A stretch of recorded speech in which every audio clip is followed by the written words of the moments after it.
A frota ultrapassou a linha do Equador no dia 11 de agosto, depois de 30 dias de tempo adverso. No dia 27, avistou a Baía de Todos os Santos. E, no dia 12 de setembro, numa manhã coberta por um espesso nevoeiro, entrou, sem grande resistência e com poucos danos, na Baía de Guanabara. Como comenta o capitão. O sucesso dessa operação dependia, obviamente, da rapidez, da capacidade de não dar ao inimigo tempo para preparar-se. Tendo isso em conta, tratei de enviar a todos os navios da frota as ordens que cada um deveria observar.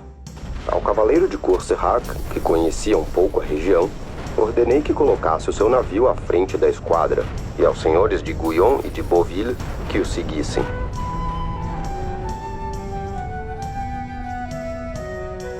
Duguay-Trouin era um obcecado com as riquezas do Brasil. Ele atacou as frotas do Brasil no meio do Atlântico durante 3 anos seguidos. E ele publicou uma narrativa que é uma das obras mais lidas da literatura de viagens. Ele conta que ele chega, entra no porto em fileira, de uma forma extremamente ordenada, que só os franceses podem ter, num dia de muita neblina, e o Duguay-Trouin rapidamente entra pela Baía de Guanabara e estaciona próximo à Ilha das Cobras, e aí ele já consegue tomar a situação toda, porque ele domina a Baía de Guanabara. Essa é a visão que você tem do Duguay-Trouin. Um gesto de ousadia, de chegada da viagem, já entra a Baía da Guanabara adiante. Você tem uma outra perspectiva, de um alemão e de um inglês que estava querendo ganhar a vida num forte lá na costa da Índia também. Os dois estavam aqui, por acaso, o navio estava fazendo uma parada lá. E o que eles dizem da invasão? Sim, o Duguay-Trouin entrou organizadamente, se aproveitou de um momento de ligeira surpresa, não tanto que os portugueses acreditavam que ele fosse fazer uma parada antes de entrar. Mas o que salientam essas duas perspectivas? A incompetência absoluta das defesas portuguesas. Balas de canhão caíram umas sobre as outras. O governador diz, mas fulano não deveria estar no forte? Sim, mas não teve barco suficiente para levar ele para lá, então ele acabou ficando aqui. Foi uma bagunça geral dentro das defesas brasileiras. Eles foram recuando, ao ponto de queimarem os próprios navios para que os inimigos não se apropriassem deles.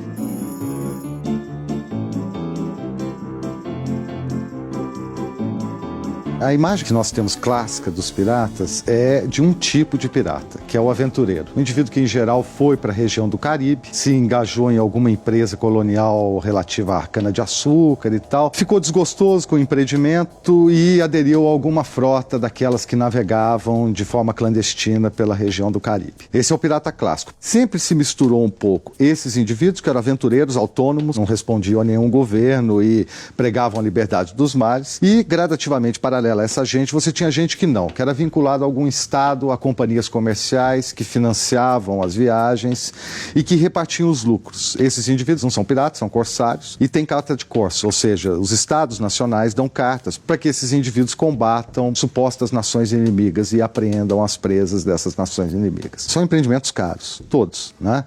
Se não são empreendimentos estatais, são empreendimentos ligados a grandes companhias de comércio. Porque isso exige muito dinheiro. No século XVII, no final do XVII, XVIII, praticamente você já tem corsários, não piratas mais. Porque rapidamente se constatou, em países como Inglaterra, França, de que a marinha portuguesa e a marinha espanhola eram marinhas muito fracas. As riquezas provenientes da América podiam ser facilmente capturadas. E você tem uma discussão que é a famosa partilha dos oceanos feita por Portugal e Espanha, através do Tratado de Tordesilhas.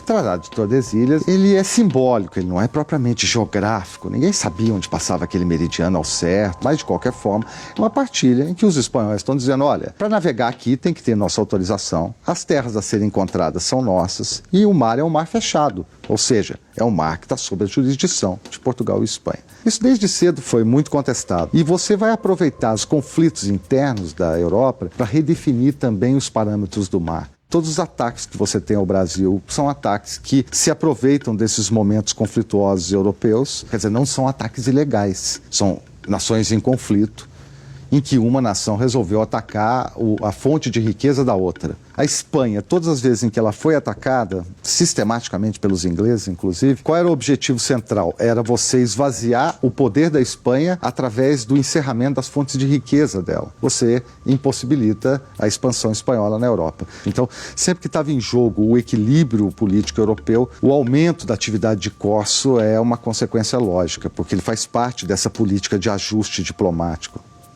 À medida que as navegações foram aumentando, em que a partilha do mundo foi se estabilizando, em que a ideia de um mar aberto predominou em relação à ideia de um mar fechado partilhado entre portugueses e espanhóis, os piratas foram incorporados às nações. Do Guertruyant, ele é um típico navegador do século XVIII. Ele vem de uma família dedicada à armação de navios, são armadores. E das aventuras dele, um desses ataques na costa de Portugal, pela primeira vez ele vê a frota do Brasil. E ele fica encantado com as riquezas que a frota trazia e com a facilidade que era, supostamente, tomar aqueles navios, porque eles eram todos desgarrados. Ele tentou uma vez, não deu certo, houve uma tempestade, um mau tempo, ele perdeu os navios. Aí ele tenta uma segunda vez, de forma mais calculada. Ele vai para a porta de Lisboa e tenta esperar a frota chegar. Também não consegue. Aí, finalmente, ele tem uma ideia genial. Saquear a frota do Brasil, mas nos Açores, antes da frota chegar próxima à costa portuguesa. E assim foi. Ele vai para lá. Investe todo o dinheiro da família na frota. A família está desesperada, porque se não der certo, eles vão quebrar. Chegando nos Açores, a frota começa a demorar. Ele não sabe o que fazer. Ele resolve se dirigir ao Porto dos Açores. Na noite em que ele se dirige ao Porto dos Açores, tem uma tempestade devastadora. Ele perde tudo. A família quebra como armadores. Eles recebem uma carta do rei de nobreza. Eles começam a se recuperar ligeiramente. Ele tem uma ideia, que é finalmente não atacar a frota do Brasil, mas atacar o lugar onde a frota do Brasil era carregada. No caso, o Rio de Janeiro. E ele faz durante um ano e pouco, um movimento gigantesco para arrecadar capitais para poder fazer o famoso ataque ao Brasil. Os franceses atacaram em 1710, a frota era pequena, eles estavam muito mal organizados e acabaram perdendo. Menos de um ano depois, o do Guertruyant chega, é muito mais organizado, o volume de soldados é muito maior. Agora, por outro lado, também teve uma incompetência na defesa no Brasil terrível. Tanto que o governador, uma das causas pelas quais ele foi responsabilizado pelo prejuízo no Rio de Janeiro foi essa, que ele não preparou adequadamente as defesas, sendo que ele sabia de antemão que os franceses estavam chegando. E ele é acusado também de corrupção, porque os franceses chegou a um ponto que os navios estavam todos abarrotados, eles já tinham pedido o resgate, já tinham recebido tudo e não tinham mais onde colocar as mercadorias. Então eles resolveram revender as mercadorias que estavam sobrando da terra. E o governador se propôs, junto com o jesuíta e com o sobrinho dele, a ser o intermediário dessas transações. Então reza a lenda que ele ganhou uma fortuna fazendo esse meio de campo entre os invasores e a população local. Tanto que quando os invasores vão embora, você tem sucessivas rebeliões no Rio, quando a população nota que eles estavam querendo subir os impostos para pagar os prejuízos que os cofres públicos tinham tido. Depois a população foi se acomodando, foi se esquecendo e tal, pagou os impostos do mesmo jeito, né? E realmente o ataque deu certo e ele salva a família e se transforma num herói da Marinha Francesa a partir dessa aventura no Brasil. E foi por isso que ele vendeu tantos livros também.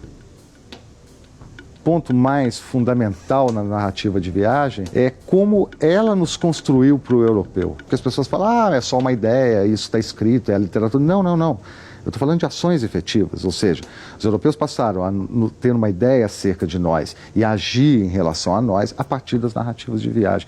E veja, é um discurso que falou sozinho durante 3 séculos. Os portugueses publicaram pouquíssimas coisas sobre o Brasil e dessas pouquíssimas coisas quase nada circulou pela Europa. Então você não tem um Brasil construído em língua portuguesa, você tem um Brasil construído por esses viajantes. Praticamente não se tem livros sobre pirataria no Brasil. E você tem poucas notícias sobre a pirataria na costa brasileira. Então a gente resolveu, já no bojo dessas pesquisas, fazer um livro sobre piratas especificamente. Eu procurei vários documentos, eu e Sheila, para que nós pudéssemos dar várias perspectivas da invasão a partir dos contemporâneos. O livro foi uma experiência narrativa. Essa ideia de que a história é uma narrativa. É óbvio que ela tem uma perspectiva, uma teoria, a escolha dos documentos, as citações que eu fiz, tudo é escolhido, obviamente, mas ela não é conceitual. Ela é mais acessível, mas ela não é mais simples. Um leitor profissional pode ver dezenas de coisas ali que um leitor que também vai ter acesso à história, vai entender o que aconteceu, etc, etc, não vai ver. O fato de você ter diferentes níveis de leitura resguarda contra a ideia de que não é uma obra acadêmica. Não, é uma obra acadêmica. Ela segue todos os cânones da tradição historiográfica, acadêmica, citações, transferência de voz, verificação da documentação, tudo isso. Porque no Brasil você tem uma perspectiva que é assim. Vamos citar, por exemplo, o Laurentino vende bem, esses que vendem bem, que em geral são jornalistas. E nós, historiadores, falamos assim,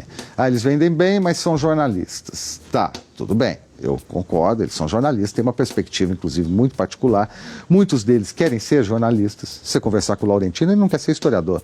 Ele sabe muito bem o que ele é e a forma dele de narrar. Agora, eu acho que há um espaço para o historiador profissional ocupar nesse mercado de história.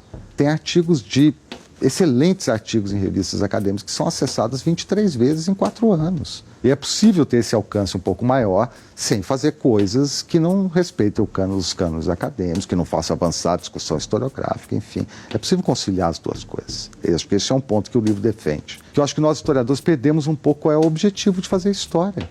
Não é? É formar perspectivas coletivas sobre o passado. E para isso nós temos que ter leitores.